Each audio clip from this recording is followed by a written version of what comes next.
At the company party, amidst the muffled sound of the music and the soft lights that tried to create a relaxed atmosphere, my wife looked me in the eyes and said, with a smile that didn't reach her eyes, "I'd rather dance with him than with you." And it was there, the moment the words left her mouth with that rehearsed ease, that something inside me broke. Not out of jealousy, not out of pride, but because I realized that that sentence carried more than a gesture of contempt. It was a veiled confession, a subtle warning that something was already happening right under my nose, and I didn't want to see it. I faked a smile, pursed my lips, nodded in false agreement and said I was going to the bathroom. But I didn't leave. I hid in the shadows, behind one of the columns in the hall, and watched. She danced with him with a sparkle in her eyes that was no longer familiar to me. Those exchanged glances, the lingering touches of hands, the easy laughter, that wasn't innocent. That wasn't just a dance. It was the blatant portrait of a connection that no longer included me. My chest began to tighten in a way I couldn't control. My body was there, but my soul was bleeding there, in pieces, in the corner of that party. Betrayal wasn't just the touch, the kiss, the desire, it was the absence. It was looking at the one you love and realizing that she no longer looks back. I went home without saying anything. No confrontations, no scenes. Just with a broken heart and the certainty that the woman I loved, and for whom I would have faced the world, no longer belonged to me.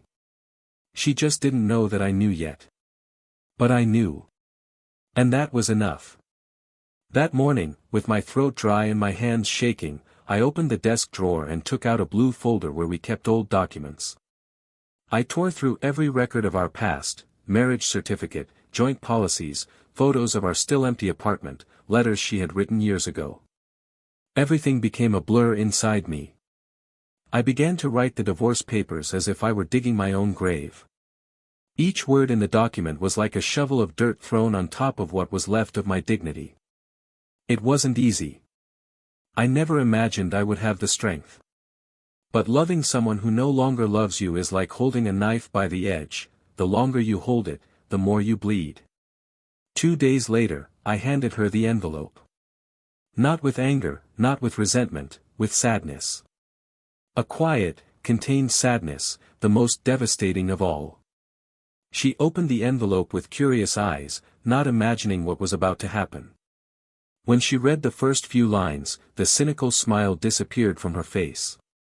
"You're kidding, right?" she said. I just nodded. And at that moment, she understood. She saw in my eyes that I knew everything. That I had seen. That I was no longer going to pretend not to notice the looks, the deleted messages, the long showers at the end of the day. That the silence between us was already a scream. She tried to argue. She tried to justify. She said it had just been a moment, a need, a distraction. But what she didn't understand is that it wasn't the touching with another man that destroyed everything. It was the neglect. It was the feeling of sleeping next to someone who no longer saw me as a man, as a partner, as love. From that moment on, the pain turned into an impulse. I left home, leaving behind the walls where I had built dreams, the furniture we had chosen together, her scent on the pillows. I walked with an empty chest, but with a certainty that sustained me. I did not deserve that. No one does. And while she plunged into the abyss of her guilt and her belated attempt at repair, I decided to relearn how to love myself. I discovered a world outside of that cycle of silent frustrations, of that routine in which I was just an extra in my own life. I discovered the freedom of not needing to be accepted by those who had already discarded me. It was in a small, forgotten cafe on a street I never used to walk, that I met someone who didn't see me as a last resort, but as a first choice. She didn't come with promises or sweet words. She came with presence. With listening. With respect. And for the first time in years, I felt like I was being seen. Not for what I could offer, but for who I was. Someone who carried deep scars, but who still had love to give. Someone who had been broken, but not destroyed. Little by little, I stopped associating love with pain. I learned that affection shouldn't be a reward, but a practice. That love shouldn't be begged for, but shared. While I was rebuilding my life, step by step, gesture by gesture, she was drowning in her own remorse. Alone. She tried to come back, of course. She looked for me at work. She sent flowers. She wrote letters. She cried. She said she wanted to start over. That it had all been a mistake. But it wasn't just about forgiveness. It was about what was left between us, and there was nothing left. Time, that implacable master, had already taken away everything that was us. Only me was left. And me, at that moment, was already too whole to be half again. But what she didn't expect to find was the reflection I left behind. In a box, hidden among the old albums, she found my diary. A simple notebook, with a brown cover, where for months I wrote down everything I felt. All the nights of silent pain, all the tears hidden in the shower, all the forced smiles at breakfast. It was all there, the unconditional love I gave, the pain I swallowed, the fight I fought in silence to save a marriage that only I still wanted. Page by page, she read the crumbling of the man who had always been by her side, even when she had already turned her face away. There, in front of the words she never heard, because she never asked, she understood. And what she felt at that moment, no one can describe it precisely. Maybe the worst punishment is not the hatred of the one we betrayed. Maybe it is the silence. The absence. The certainty that, even if we regret it, we will not have another chance. Because time has already passed. Because the door has already been closed. And because those who left, learned not to return. She lost me. Not because he made a mistake once. But because he ignored me 1,000 times. Now, she walks alone through the hallways of a house that echoes memories of a love she herself destroyed. Meanwhile, I found peace again with someone who arrived without promising to fix anything, and yet, healed me. Someone who saw beauty even in my cracks. Someone who didn't judge me for the rubble, but for the reconstructions. And that's why, today, when I look back, I don't feel hate. I feel relief. For having had the courage to leave. And even more, for not having come back. But there was something in that letter she left me recently, something she had never revealed before, something that might change everything. And this revelation, as unexpected as it was devastating, would explain why she betrayed me, and why, even though she regretted it, she never had the courage to tell me the truth. Welcome to the channel. Here, we do not support, encourage or romanticize cheating, never. All the stories told are fictional, but they carry deep emotional truths. The goal is clear, to show, without filters, how betrayal can destroy homes, hearts and futures. Get ready, because what you're about to hear is a story shocking, intense and unforgettable. They met by chance, on a sultry Saturday in October, when the wind blew dry leaves across the sidewalk of a discreet bookstore in the old city center. He, named Daniel, was looking for a birthday present for his mother. She, Helena, was looking for a book of poetry that had marked her adolescence. The encounter was as unpretentious as it was symbolic. They both reached for the same copy at the same time. They laughed, exchanged a few words, and left with an improvised coffee and a connection that, for both, seemed inexplicable. There were no promises that day, only the silent desire to continue that conversation another time. It was enough for a feeling to begin to form, silent, discreet, but firm, like roots growing underground, far from view, but full of strength. Daniel was a calm man, gentle in his words and present in his gestures. He worked in civil engineering, dealing with calculations and tight deadlines, but he maintained a lightness in his gaze that clashed with the rigor of the profession. He had a very close relationship with his parents and younger brother, with whom he shared Sunday soccer matches and long conversations about life.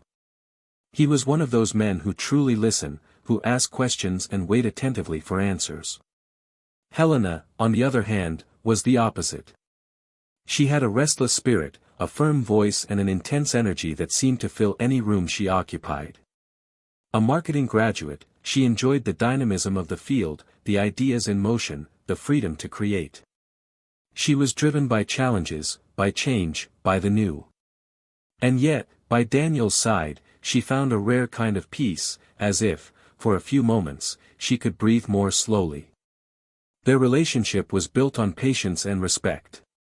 There were no grand cinematic gestures, but rather a sequence of details that accumulated over time: the note hidden in the lunchbox, the shirt deliberately forgotten so that there would be a reason to return, the knowing look in the middle of a boring meeting. Friends said that the two complemented each other in an almost irritating way, like those couples who seem to have been made for each other.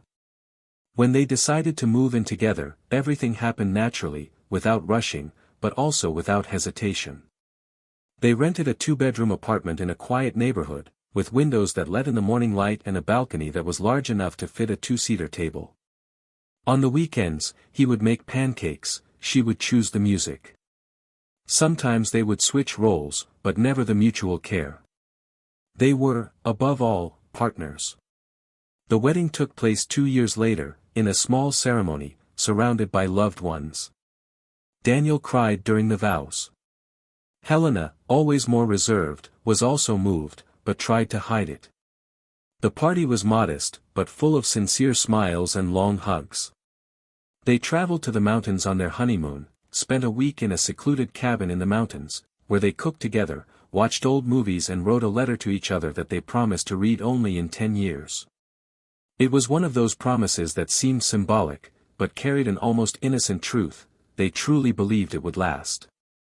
That it would be eternal. Their life together was not without its challenges, as no other life is. Daniel worked a lot and sometimes came home exhausted. Helena, at times, felt like she was carrying the weight of the house, the organization, the invisible details that no one notices alone. They had some arguments, some tears were shed. But they also knew how to compromise, talk, and, most importantly, listen to each other. Over time, they bought a bigger apartment, adopted a dog, and started planning to have children. A routine gradually settled in, not as a burden, but as a welcome. There was a comfort in knowing what to expect, in knowing each other's gestures with their eyes closed. It was, in a way, a dance. And they both knew the steps. Over the years, Helena grew professionally.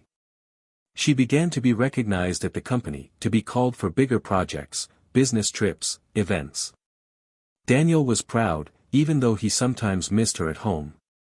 He never complained, never demanded anything. He knew how much she had fought to get where she was. And she, in turn, whenever she could, would bring home some souvenir from her trips: a different coffee, a decorative object, a perfume.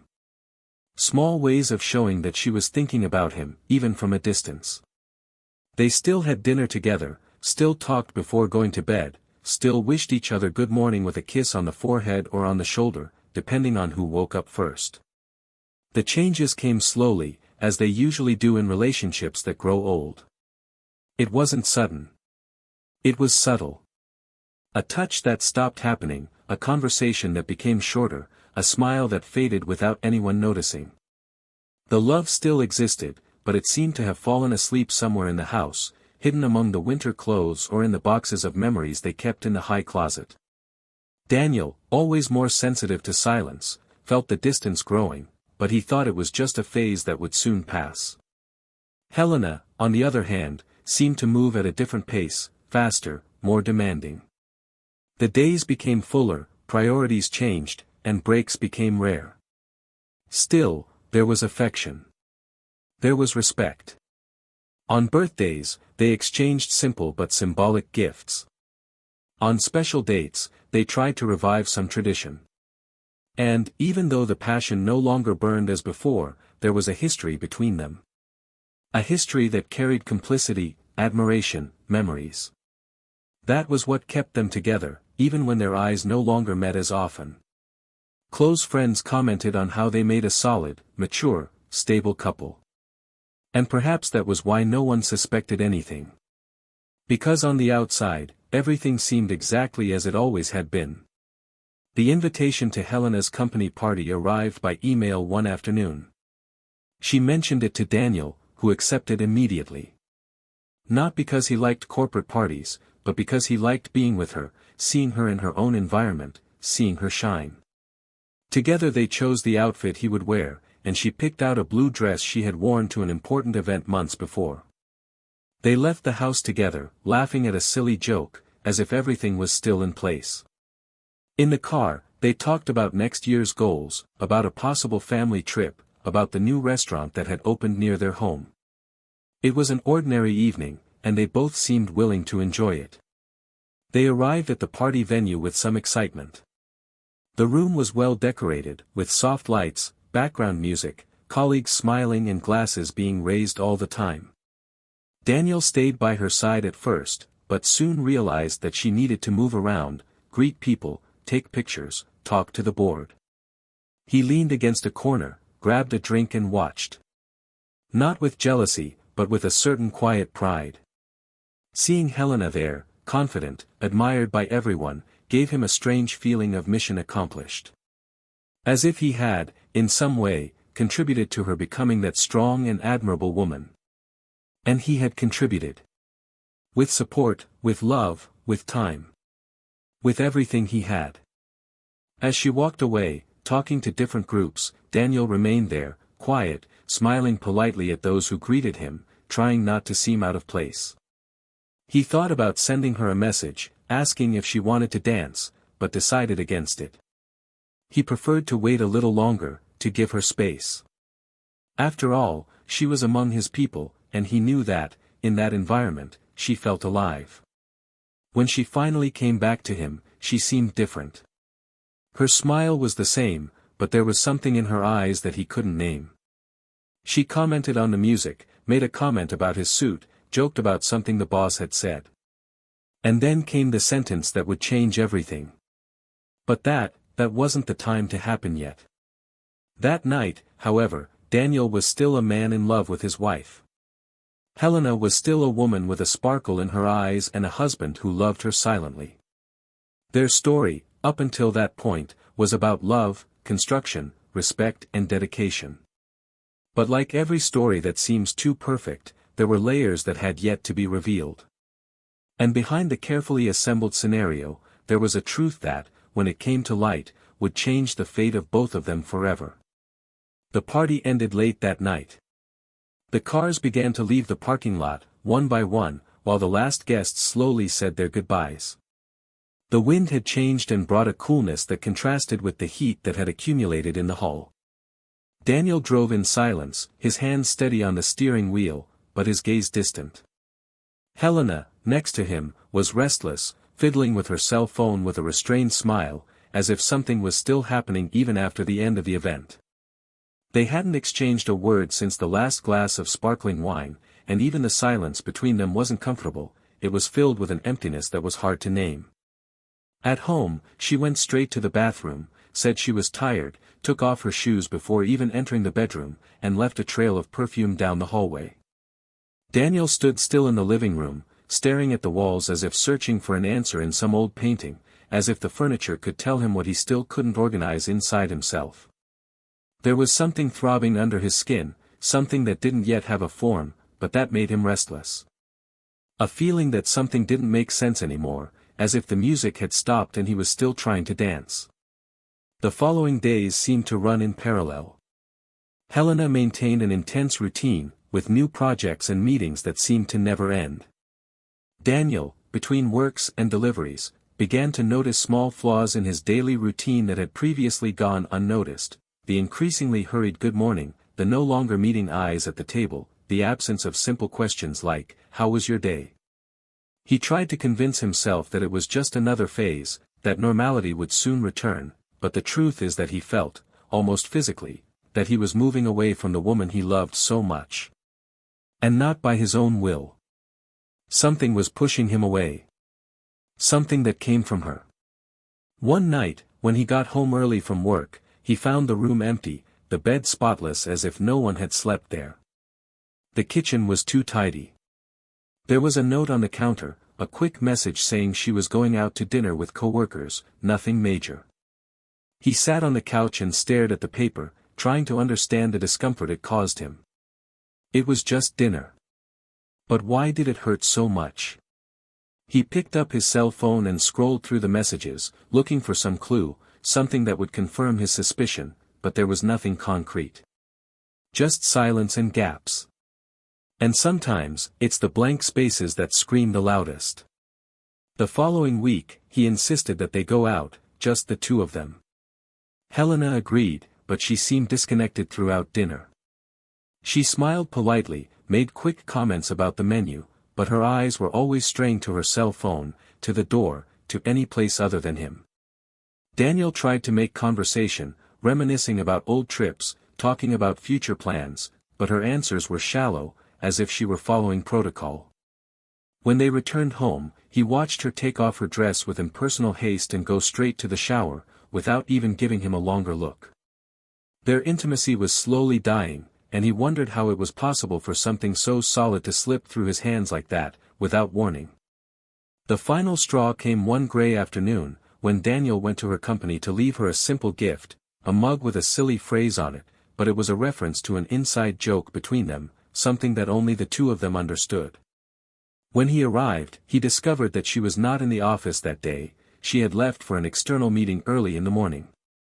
He found it strange, because the night before she had said that she would have a busy day at the company building. He left with the mug still wrapped in his hands and a knot in his stomach. He tried to believe that it was just a misunderstanding, that maybe he had heard wrong. But something was wrong. Very wrong. And now he could no longer ignore it. In the following days, he began to notice the times, the smells, the little lies disguised as carelessness. There was one night when she arrived late, with her hair still damp and the excuse that it was raining heavily and she had been stuck in traffic. But he found out, from the weather app, that it hadn't rained anywhere in the city at that time. He didn't say anything. Not at that moment. But the seed of doubt was already germinating, fed by the silence and the contradictions. Daniel began to withdraw, to observe more than he spoke. And it was in this silence that the truths began to reveal themselves. Helena started to dress up more, to go out more often, to smile at her cell phone in a way she hadn't smiled at him in a long time. Their conversations cooled off, and their dinners for two stopped altogether. One day, as he walked past the living room, he saw her reflection in the mirror, laughing to herself as she typed something on her cell phone. It was a smile he hadn't seen in a long time. And it tore at him inside in a way that not even he could describe. It was as if he was standing in front of a person he no longer knew, and at the same time, he missed someone who still slept next to him every night. The feeling of abandonment grew silently, eating away at him. The breaking point came on a Friday night, during another party, this time hosted by mutual friends. They were both present, but far apart, each talking to different groups. At one point, when he tried to ask her to dance, he heard the answer he hadn't expected, or that, deep down, he was already afraid to hear. She looked at him with an almost impatient look and said she'd rather dance with another friend who was there. A comment that could go unnoticed by anyone. But not by him. Those words were loaded with such cold, calculated contempt that they sounded like a sentence. And he understood, without the slightest doubt, that there was something behind it. This wasn't just a dance choice. It was a message. And he listened. She hid her discomfort with a restrained smile, said she was going to get something to drink and walked away. But she didn't go get anything. She discreetly left the party, pretending to leave, but instead, she stayed outside, near one of the side windows, hidden among the plants and the silence. There, she could see them. Dancing. Helena and the man she preferred to be with. And it wasn't just the dancing. It was the way she leaned toward him, the way she smiled, the way she held his hand intimately. The looks, the touches, the gestures. Everything she no longer did with Daniel was there, before her eyes, given to another man. And it was there, in that raw, silent and impossible to deny image, that the truth was revealed in all its brutality. She was with someone else. And she no longer cared to hide it. He returned home alone that night, feeling betrayed, humiliated, reduced to a spectator in his own story. The pain came not only from the act itself, but from the coldness with which it all happened. From the contempt. From the certainty that she saw him as past, while she threw herself into a future to which he did not belong.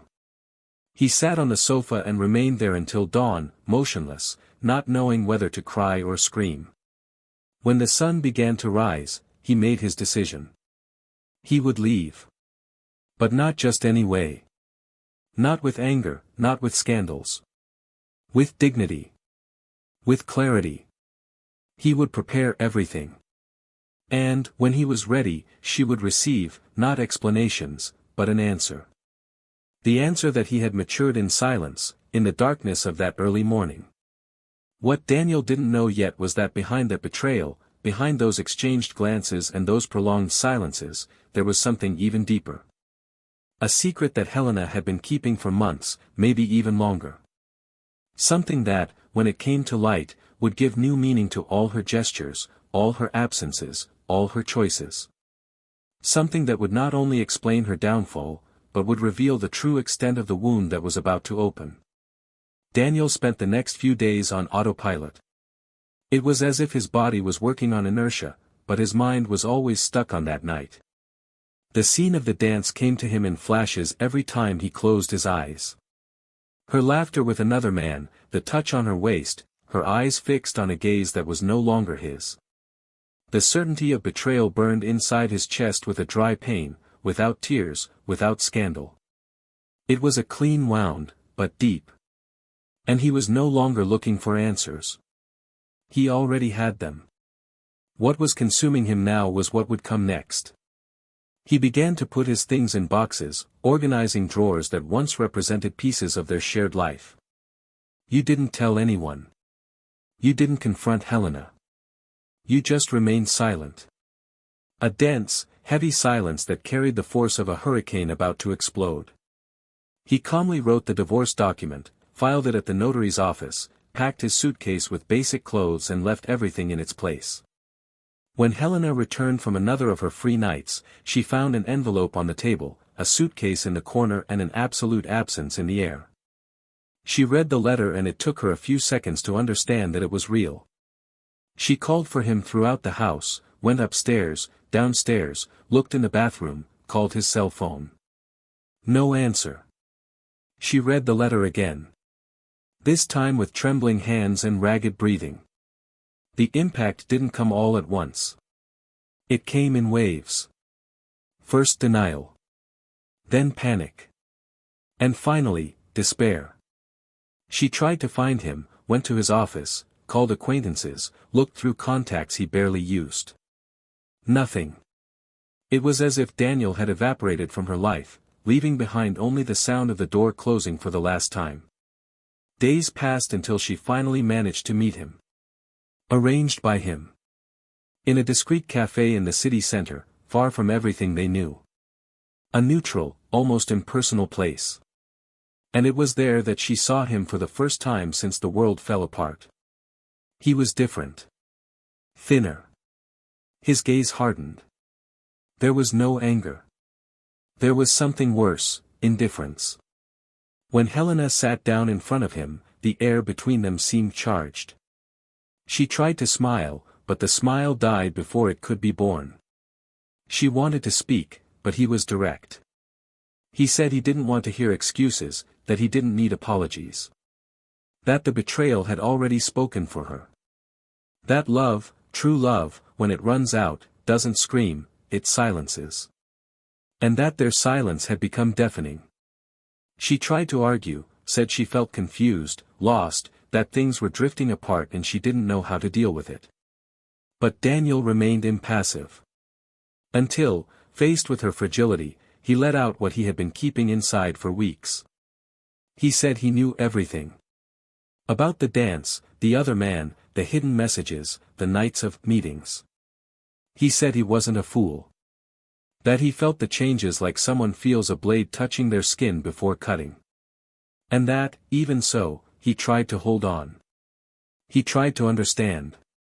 He tried to fight. But she wasn't there anymore. Helena started to cry. Softly. First with shame, then with pain. She said she didn't know where to start. And he just watched. Not with contempt. With exhaustion. Until she finally said, "I need to tell you something that you don't know, that you never knew." Daniel didn't say anything. He just waited. And what came next was like an avalanche. A secret that she had been carrying for over a year. That she had buried so deep that she had started to pretend it didn't exist. But now, with everything falling apart, it no longer made sense to keep it hidden.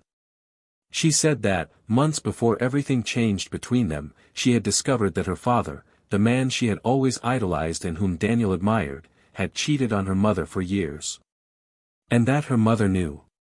She had always known. But she had never left the relationship. She accepted it silently, hurt, suffocated. She said that, when she discovered that, something inside her collapsed.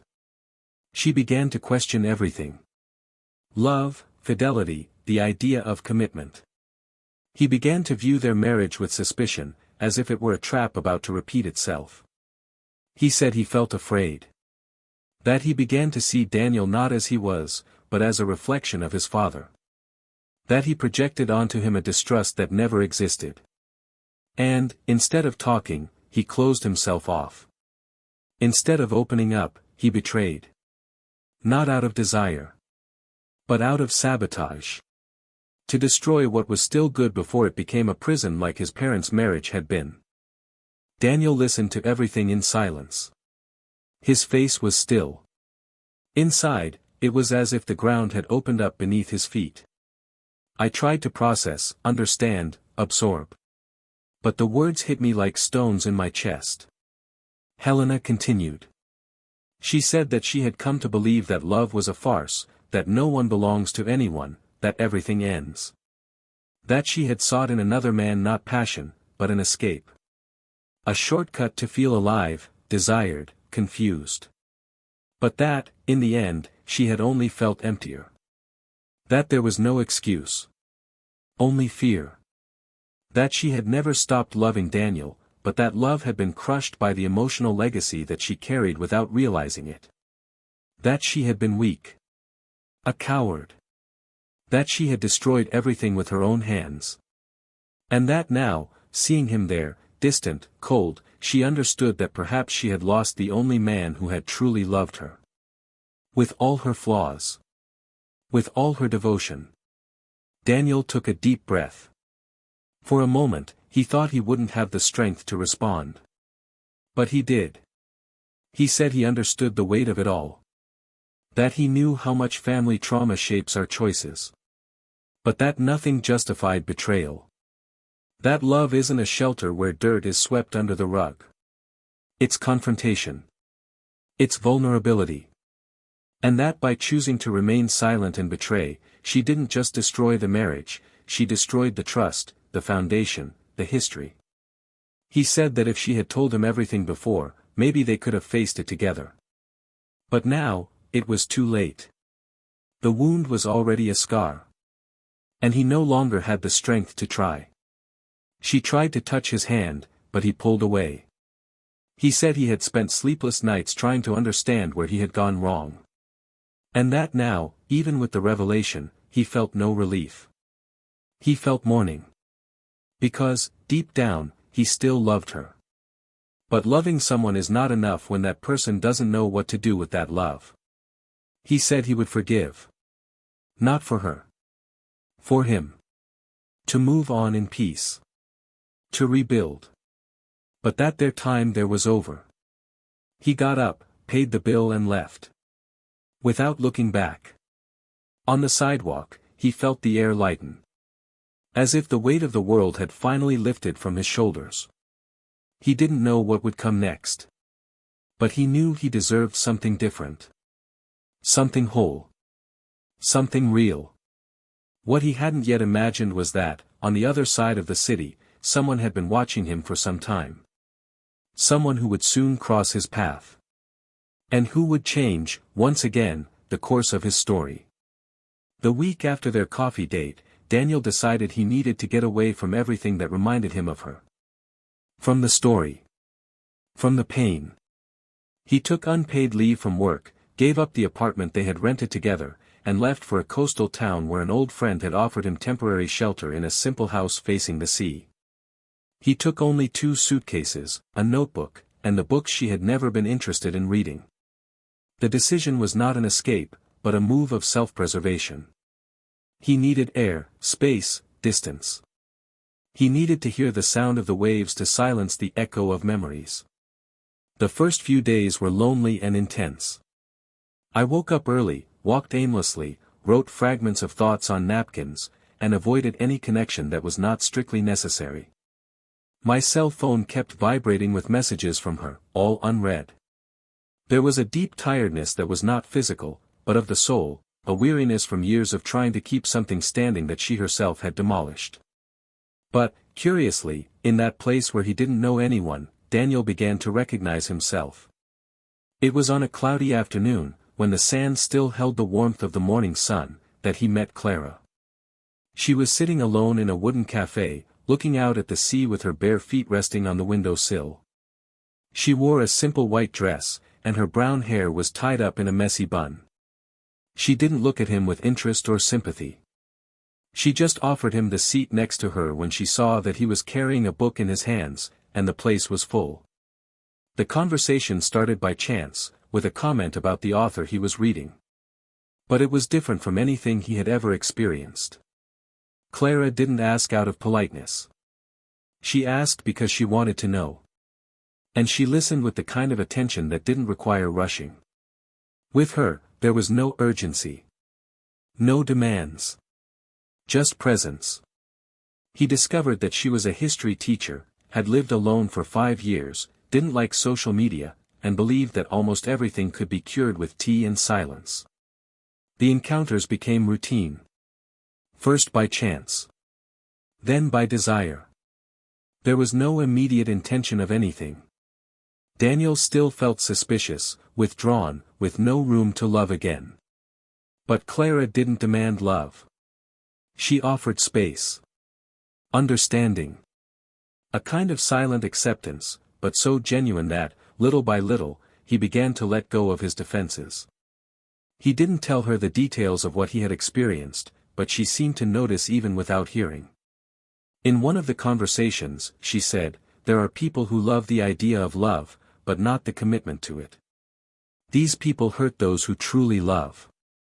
He just smiled sideways, as if recognizing a truth that was hard to swallow.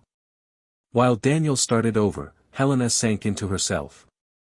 With the truth exposed and her failed attempts to regain control, she found herself alone in a house that had once been brimming with meaning and now echoed with sharp memories. She tried to distract herself with work, with commitments, with friends. But no distraction lasted long. She began to have insomnia, lost her appetite, and began to live off coffee and cigarettes hidden on the porch. Her messages went unanswered. Her calls went straight to voicemail. And with each new silence, she felt that he was truly leaving, not just physically, but in his soul. One day, he decided to go to Daniel's parents. Desperate, she knocked on the door as if seeking shelter in the midst of a storm. She was greeted with surprise and coldness. They knew everything. And that day, they made it clear that there was no longer any place for her there. Later that night, she decided to reread the diary she had found among Daniel's belongings, the one he had written during the months he had been trying to save his marriage without her noticing. Each page was a stab wound. A portrait of her absence, of the silent pain he carried while she gave in to her escape. She read it all in one go, crying uncontrollably. When she finished, she hugged the notebook as if it could bring him back. But it was too late. He was gone completely.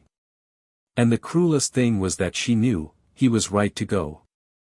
There was no way to fix it anymore. What they had was no longer a couple with problems, it was a minefield of hurt. Clara and Daniel began sharing coffees, then longer walks, until one day she invited him to her house for dinner. There were no hidden agendas, just a genuine desire to share time. Her house was small, filled with plants, stacked books, and the scent of lavender. He felt at peace there, in a way he hadn't felt in a long time. Over dinner, she talked about loss, about the times she had almost given up on everything, about how pain can be a great teacher if we don't let it define us. Daniel didn't cry, but he felt a sense of liberation. It was as if, for the first time, someone had looked at his wounds and said, "I understand. And it's okay." There was no kiss that night. But when they said goodbye, he held her hand for a few extra seconds. And that was enough. Weeks passed, and Helena persisted. I wrote letters that were never read, sent old photos, tried to arrange meetings. One day, she decided to go to the coast, where she knew he was. She waited outside the cafe until she saw him.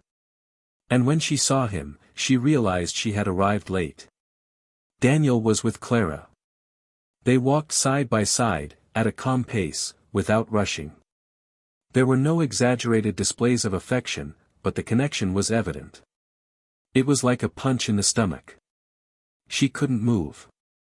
She stood there, watching what could have been hers, what she had thrown away out of fear, out of escape, out of bad choices.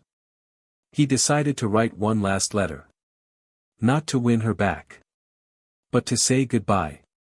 You said you understood now. That you loved Daniel, whom she had destroyed. And that you would love him forever. But that you accepted that there was no going back. That Clara was the new chapter in a book that she herself had torn apart. And that all that was left was the memory. He ended the letter with a sentence he never had the courage to say in life: "You deserve to be loved completely, from the beginning." And I didn't know how to do that. The letter was delivered days later, but Daniel never replied. I was at a point in my life where I understood that some pains don't need to be reopened to be healed. He kept the letter in a wooden box next to the diary she had returned. A symbolic gesture of closure. He began making plans with Clara. They thought about adopting a dog, traveling, starting something together. Not because she filled a void, but because she awakened something in him that he thought he had lost, the will to try again. And on a Sunday night, while Clara fell asleep on his shoulder on the living room sofa, Daniel looked up at the ceiling and smiled. Not for what he had experienced with Helena. But for what he had survived. For the courage to have left. For the strength to have chosen himself. For the miracle of having found, at the end of it all, a new beginning. Clara was lying next to Daniel, and although her body was at rest, his mind was still traversing distances.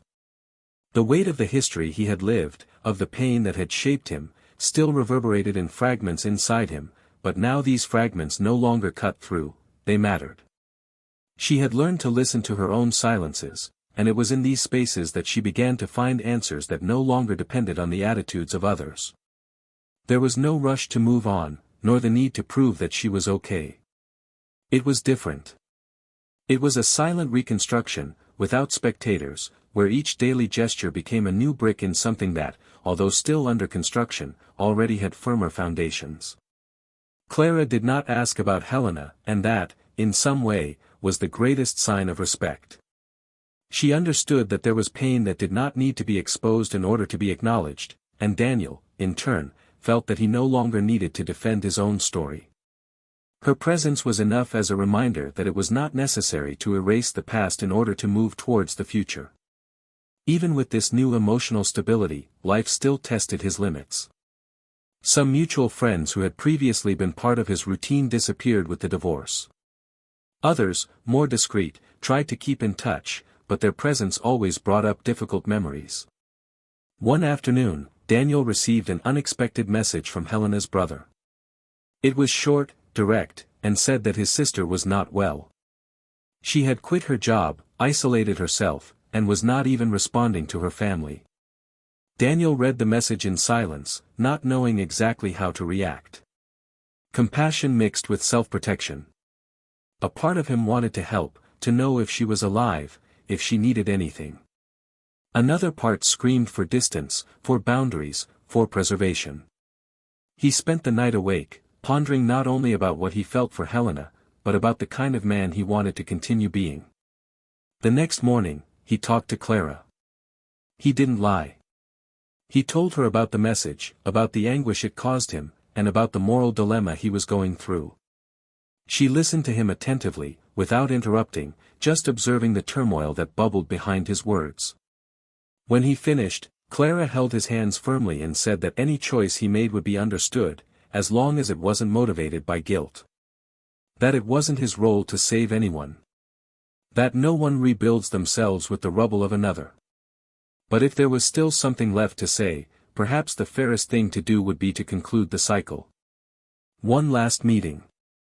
Not to reopen wounds, but to close doors that still remained ajar within him. Daniel took a deep breath. The decision had been made. He found Helena on a gray afternoon, sitting on a bench in a square where they used to go when they were still just dating. She was visibly thinner, her hair tied up haphazardly, her eyes sunken and dull. When he saw her, he smiled a smile that disappeared before it even formed. He sat down next to her without touching her, without saying a word. He just waited. She began by saying that she hadn't expected to see him there.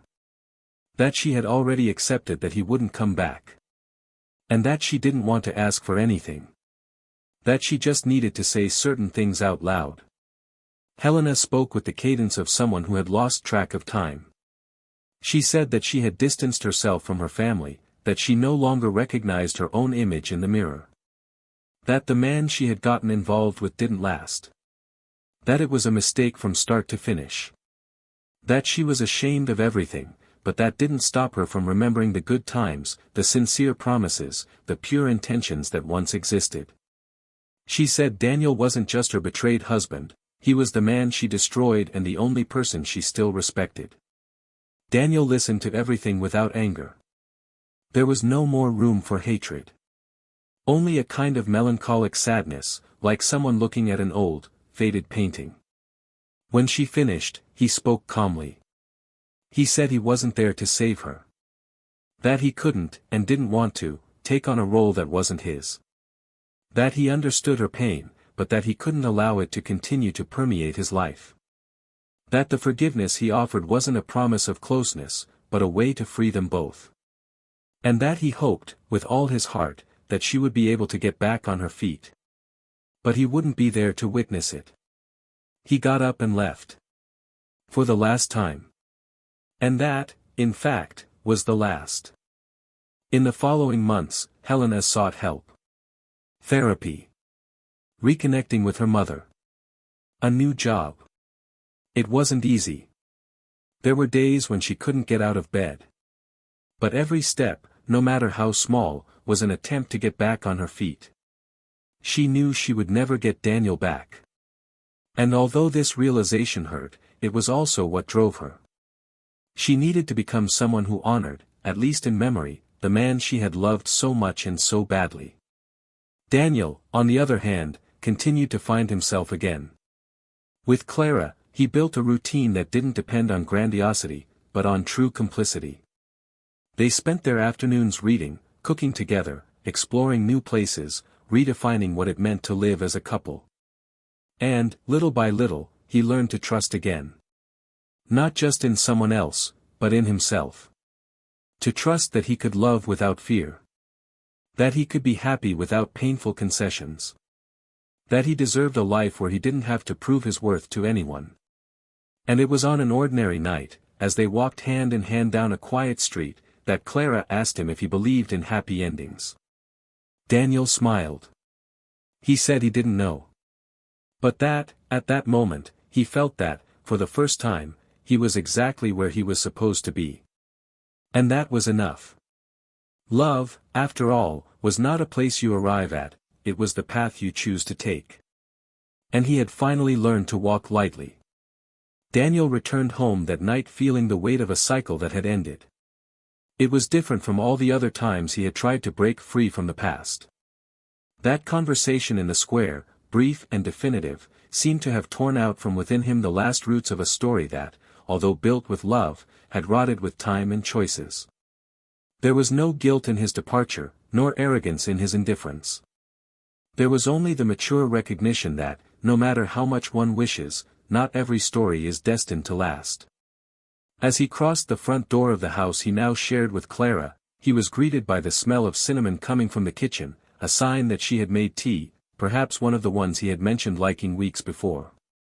Attention to detail was always the most silent and powerful way in which Clara showed love. It wasn't grand gestures, but constant presence, active listening, and unhurried welcome. Seeing her from behind, slowly stirring the infusion in the pan, he felt an almost childish emotion, that rare security that only exists when we know we can finally rest. Clara noticed his presence, turned around and smiled tenderly. She didn't ask how it had been. Not because he didn't care, but because she knew that if necessary, he would talk. They sat together in the living room, in silence, with the warm cup in their hands. Only after a few minutes did he say that he felt light, but not exactly happy. It was a bittersweet relief. Like someone who finishes a long race and, even after winning, still feels exhausted. Clara replied sweetly that it was just like that, that ending true stories was never painless, even when the end was necessary. And that he didn't need to rush anything, or force a smile. The time it takes the heart to understand what the mind has already understood is always longer, she said, and he just nodded, touched by the wisdom of that woman who always seemed to know what to say, and even more, what not to say. As the days went by, the marks of his old life began to fade into his new routine. Daniel went back to work, with more focus, less urgency. He started taking care of his health, waking up early to run, and writing more often. Clara continued to be his point of balance. She didn't invade his silences, but she didn't ignore them either. On a sunny Sunday, he took her to the top of a trail where he usually went when he needed to think. They sat side by side and, after a long silence, he looked at her firmly. He said he didn't know exactly when he had fallen in love with her, but he knew it was real. That I didn't want to look back anymore, that I felt I was ready to start for real. Clara looked at him without surprise. She already knew. And, like everything about her, she responded calmly. She said she felt that way too. That she had learned to love the way he was whole, even after he had been broken. And that she didn't expect promises, only the truth. It was there, on that simple, unassuming afternoon, that they decided to take a new step. A silent but profound commitment. A pact of presence. Meanwhile, Helena continued to try to pick up the pieces. Therapy sessions became her only anchor. The conversations with her mother, although difficult, opened paths to understanding. She discovered that she had spent her entire life reproducing patterns that she didn't even know she had. That the fear of being betrayed like her mother had became a self-fulfilling prophecy. She began to accept that she was responsible for her choices. And even though the pain was constant, there was also a certain relief in taking control of her own narrative. One day, she found an old box with photos and letters that she had exchanged with Daniel in the early years. She didn't cry. She just smiled with sadness and respect. There was something there that was true, even if it had been destroyed later. She decided to put everything in an envelope and wrote on the outside, "Things that made me believe in love." Not as a mockery, but as a way of acknowledging that, yes, she had been loved. And she had failed. The news about Daniel and Clara reached her through a mutual friend. "I learned that they were doing well, that they had adopted a puppy, and that they were planning to travel around Europe." The news hurt, but not like a knife. It was more like a firm, real tug that forced her to keep moving forward. She knew that she would never have a place in his life again. But she also knew that she needed to earn a new chance for herself. The betrayal was no longer the center of her story, but the starting point for a transformation. She started studying again, started drawing again, and even agreed to participate in a social project as a volunteer. She discovered that helping others start over was also a way to heal herself. One late afternoon, Daniel received an unexpected letter. Not from Helena, but from an old friend who had distanced himself after the divorce. It was an apology. The friend confessed that he had not known how to act at the time, that he had taken the side that seemed easier. And that now, looking from the outside, he understood how strong Daniel had been. It touched him more than he imagined. Not because of validation, but because of recognition. He realized that even the silences of the past, when broken with honesty, could have value. He responded to the letter with gratitude. And that same day, he sat down with Clara to tell her the whole story. For the first time, from beginning to end. She listened attentively, cried at times, squeezed his hands at others. At the end, he said that now he understood everything more deeply. And that he admired him even more for everything he had endured in silence. Daniel felt complete. He had never imagined that he would be able to love again with such clarity. On the eve of his birthday, Clara organized a small dinner, just the two of them. She made his favorite food, lit candles, and played soft music in the background. In the middle of the meal, she handed him a letter. Inside was a text that said that loving Daniel was like tending a garden after a storm. It required patience, gentleness, but above all, hope. That she didn't want to erase his past, but to be part of his future. Daniel didn't respond with words. He stood up, went to her, and hugged her with the strength of someone who understands the value of being chosen even after being torn apart. In the days that followed, they began to plan a new phase. There was no rush to get married, no formalities required. Just a mutual desire to build something solid. Together, they chose a plot of land for a small house close to nature, with space for books, plants, silence and laughter. And there, each brick would be laid with the awareness of someone who knows that a home is not made only of walls, but of daily choices. While Clara took care of the project sketches, Daniel finally had the courage to open the notebook where he had written his last notes during the end of his marriage with Helena. He read it all over again, without resentment. And, at the end, he wrote one last sentence before keeping it forever: I am not what happened to me. I am what I chose to do with it. And with that sentence, Daniel ended the story that shaped him, but no longer defined him. The past would continue to exist, but now it was just a shadow before the light of a new present that, day after day, he chose to live with awareness, truth and love. Spring arrived timidly, with its soft colors and temperatures that slowly warmed the skin, as if the world had finally decided to breathe more lightly. It was late afternoon, and Clara walked among the shelves of a small bookstore while Daniel leafed through a book on sustainable architecture. There was something different in her eyes, as if time had finally settled inside him. There was no longer the weight of the past, nor the scars left by disappointments, only the awareness that everything he had been through had brought him exactly to this point. As they left the store, hand in hand, they said nothing, but the silence between them was comfortable, a silence that said more than words. In the car, she rested her head on his shoulder and, for the first time, Daniel knew, with all the certainty in the world, that it was possible to love again without fear of being destroyed. A few months later, they inaugurated their new home. It was small and cozy, with large windows and a garden in the back where they grew lavender and basil. Their adopted puppy was now part of their routine, sleeping at the foot of the bed and eagerly awaiting daily walks. Clara set up a small studio to record her online history classes, while Daniel organized his own office, where he once again designed projects with a freedom he had never felt before. There, everything was the result of conscious choices, nothing came from obligation or fear. They had learned, in their own way, that true love is not imposed, it is offered. And that shared peace is more valuable than any overwhelming passion that consumes and then leaves behind ashes. One clear night, they had a couple of friends over for dinner. During the conversation, the topic of new beginnings and how some breakups are actually deliverances came up. Daniel listened attentively, and only when they asked him directly if he believed that everything happens for a reason did he respond with a serenity that he didn't even know he had: I believe that some pain comes to teach us to respect who we are and what we deserve. And that sometimes, only by going through what breaks us do we understand the value of those who help us rebuild. Clara squeezed his hand lightly, as if she knew that behind that phrase there was a story that only the two of them knew in its entirety. On the other side, in a rented apartment, Helena tried to carry on. Her days were now marked by simple commitments: therapy on Tuesdays, volunteer work on Saturdays, coffee with her mother on Sundays. Her life had shrunk in size but grown in depth.